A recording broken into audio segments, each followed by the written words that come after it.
Yeah, no, I'm wearing the same clothes. I'm recording it straight after. Right, this video will literally be a short video, because I don't have much in the way of notes. There is a YouTuber called Dirty Dan.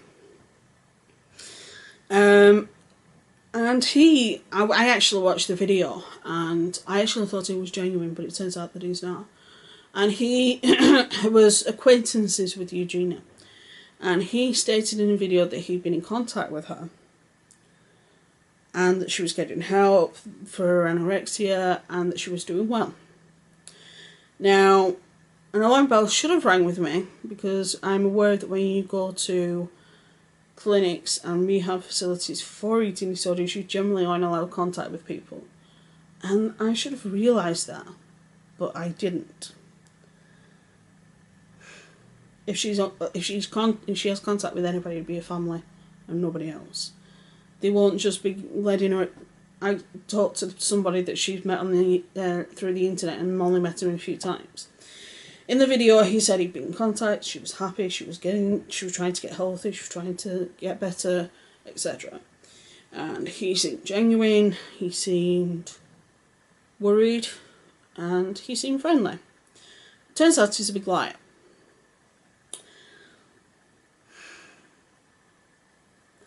Because somebody who I know knows her quite well, which is Jacqueline Glenn, called him out on his videos in the comment section. And her comment was, "Hi, I know you haven't spoken to her. Congrats on getting views though. And I know Eugenia is extremely close with Jacqueline. They have quite a good relationship, especially because they've had to deal with a lot from Greg.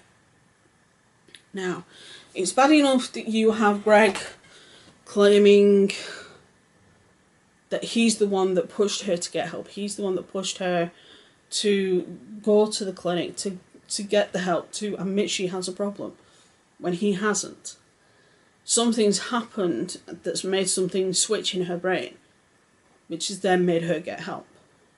That's how it works. It doesn't work just because you say, you need to get help a couple of thousand times. It doesn't work that way. If it worked that way, would Amber Reid be over £600? No. Would Eugenia basically be a walking skeleton? No, because if it was the attention she was doing it for, when she got all the attention from the doctors and from Dr. Phil, don't you think she would have said something? And all the news programmes and when everybody was talking about it, won't you think that she would have done something then? She didn't, because she wasn't ready within herself to admit she had a problem. She has since realised that she's ready. She knows she's ready to get help. She knows she needs to get help. She knows she has a problem. She knows she needs to fix it. Whether or not it is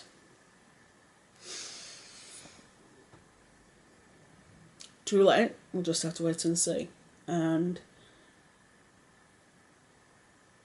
there is a chance that it is too late. Harbinger of Doom, that's my name. Unfortunately, with anorexia, as with most conditions, like anorexia, like bulimia, like binge eating, you do repeated damage to your body. Obviously, when you're talking about the two extremes, which is binge eating and anorexia, the damage, oddly enough, is quite similar, but in a different way. Both affect the heart. One's started of all its nutrients, so it doesn't have the chemicals it needs to generate the electricity that will make it beat. Okay? Whereas on the other side, it would have blocked your arteries to the point where the blood can't move. So it affects the same body systems, but in different ways. With anorexia, your lungs start filling with fluid, because when your heart starts failing, your lungs start failing, and because they are extremely close together, your lungs start filling with water and fluids that you can't necessarily get rid of. With bigger women, the fat surrounds the lungs so that they can't move the way that they're supposed to. Then you have the digestive system. One, it's basically starving the digestive system of everything that it needs to operate. The other, you are feeding it the wrong stuff, so it's absorbing the stuff you don't want to absorb, and the stuff that you do want to absorb you're not eating enough of, so it's not giving your body and your bones the calcium and the vitamins that it needs to be as strong as it is, which then cause bone breaks because of the... It's a vicious circle on both sides, and the human body isn't made perfect at all. It isn't. The design of the human body has its flaws, but at the end of the day, when it works, it works. When it doesn't, it doesn't. And with regards to both of these, they are mental illnesses that end up having a physical component. And people who say, Amber, like, you just need to stop eating. It's like, if she was to stop eating,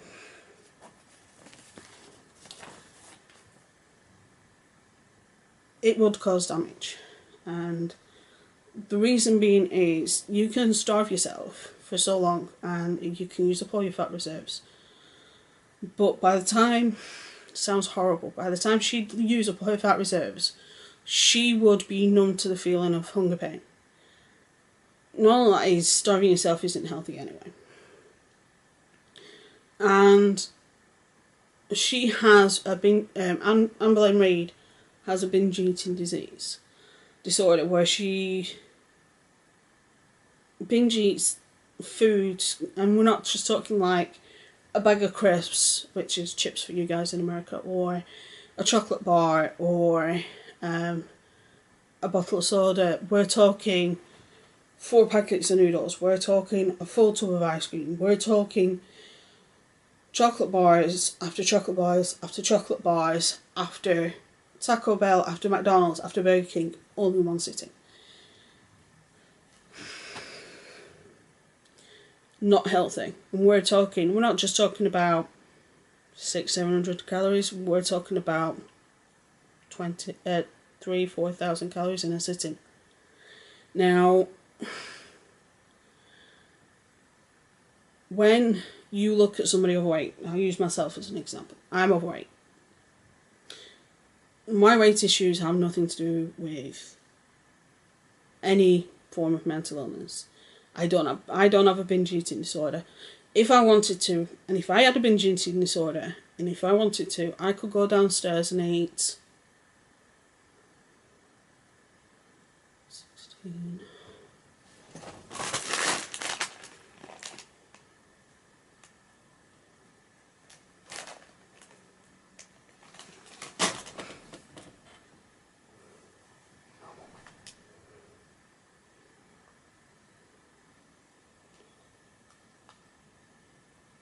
And 6, 28,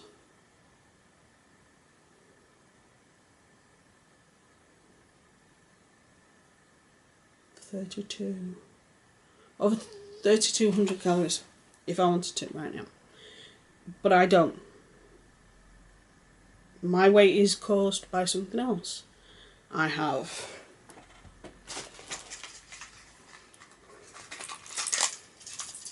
a bad thyroid. I also have a chronic condition that means some forms of physical activity would not only cause high levels of fatigue but would likely dislocate a bone. So for me, it's not as easy as eat less. If I ate less, I wouldn't be eating at all. Or exercise more, because if I exercise more, I would be spending weeks at my local hospital. I don't want to do that. At the end of the day, this guy is claiming that he knows Eugenia, that he knows her well, and that he's been in touch with her, and he hasn't. And the plain simple fact is, this guy is doing this for clout. Just like Greg's claiming that he helped her for clout. Eugenia has admitted she has a problem, and she's getting help for it. Amberlane Reid admits she has a problem, but she won't get help for it.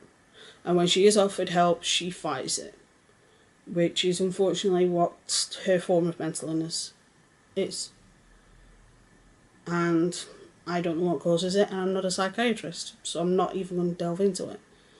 But at the end of the day, anorexia is not just a case of telling somebody that they need to eat. When you have...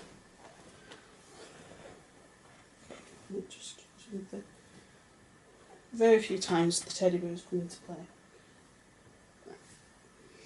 So say for example, this is what Eugene looks like now. Basically a walking skeleton. Okay? Skinny arms, skinny legs.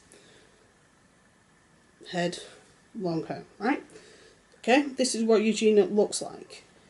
But when she sees herself in the mirror, she basically sees an overweight blob. She doesn't see skin and bones like we do.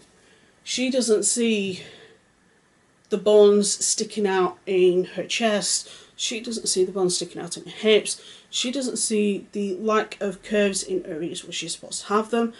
Lack of muscle definition. She doesn't see the bumps for her ribs. She doesn't see the bumps of her ulnar and radius.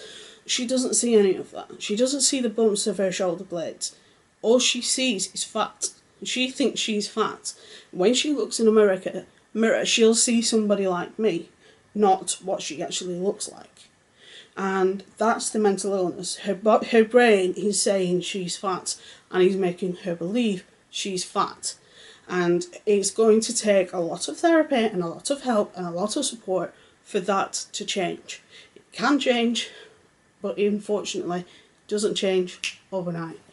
I've seen people with eating disorders nearly kill themselves, and I have family members that have suffered of eating disorders, and the plain simple fact is it isn't just as easy as some idiot on the internet that you've met a few times telling you need to eat.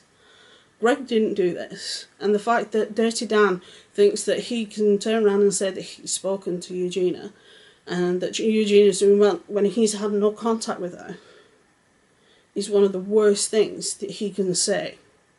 At the end of the day, if she's in a facility, the type of facility she needs to be in, the last thing they'll be wanting her to do is contact anybody on social media. Her family, yeah, Jacqueline at a push. Anybody else, probably not. Because the plain simple fact is, some of them will be triggers. And this person in particular admits that he has a history of eating disorders, and admits that he had anorexia at one point.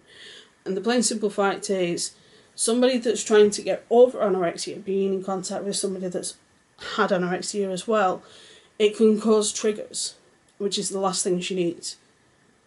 Unfortunately, she won't be surrounded by them, but she'll be surrounded by them in a therapeutic environment, or under strict doctor supervision at home, or at a local hospital. We don't know, and it's none of our business. But the plain simple fact is, this guy and Greg are claiming things that are categorically untrue. I think it's horrible. Let the girl heal, for crying out loud, guys. Anyway, I'm going to edit these videos. Please remember, there is no videos next week. I'll remind you again on Friday, but there is no videos next week. I'm having the week off. My mum is over. End of. Anyway, stay safe, be good, have fun, and I will see you on Friday.